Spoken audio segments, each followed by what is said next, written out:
Assalamu alaikum, урматтуу кыргыз элим. Бул видеону тартканга биз Алабуканын паспорт столуна кайрылуу менен келип кече адам көптүгүнөн эми билбеппиз, эми тез эле келет деп очередди ойлодук. 77 болуп жазылдык. Ичинде бир эле адам, эки адам эле иштейт экен бул жерде. Бул жерге Көксеректен, Көкташтан, алыс өтө Шакафтардан келет.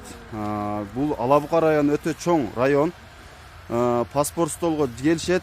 Күнүгө бир 20 адам, 25 адам паспортун бүтүрө албайт.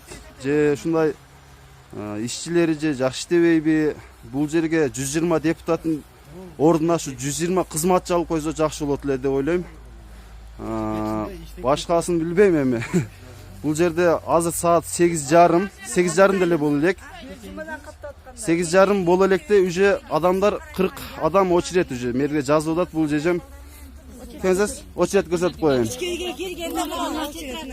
Мына азыр бул жерде башка бир 39 уже 39-чу очерет болуп калыптыр. Мына башка жанагысында дагы 22 адам очерет. Эми ойлой бериңиздер бул жерде. Saat 8:30 ушунчалык очерет болсо, бул адамдар 4-те келген болушуна мүмкүн. Saat 4-те, 5-те келип очерет жазылган болушу мүмкүн. Ошондо дагы saat азмы 42 адам, 38-чи адам дагы очерет адам saat 4-5-терде кирет ушул жергечи. Очерет ошондо келет. Эми бул жерди карап коюңуздар. Урматтуу жогоруда иштегендер, мамлекет кызматта иштегендер, өзүм да тартып коеюн мына. Эми башкалар тартып өзүн тартпады деп ойлоболу. Чын. Кече 77 болуп местеде очередти алып кетип жолу жана албадык. Өзүбүз сулаша албадык. Эми бүгүн тарткым келди муну. Saat 8:30 уже 40 очерет. Буну караңыздар.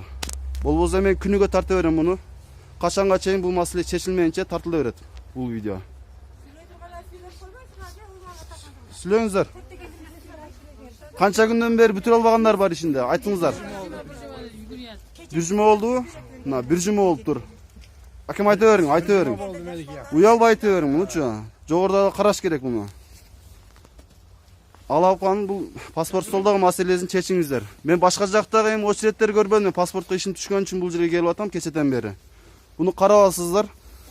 Азыр мына 8:30, таңкы saat 8:30. Бираздан кийин, 1 саат 2 сааттан кийин дагы тартам. Эгер бул маселе дагы ушундай боюнча калса.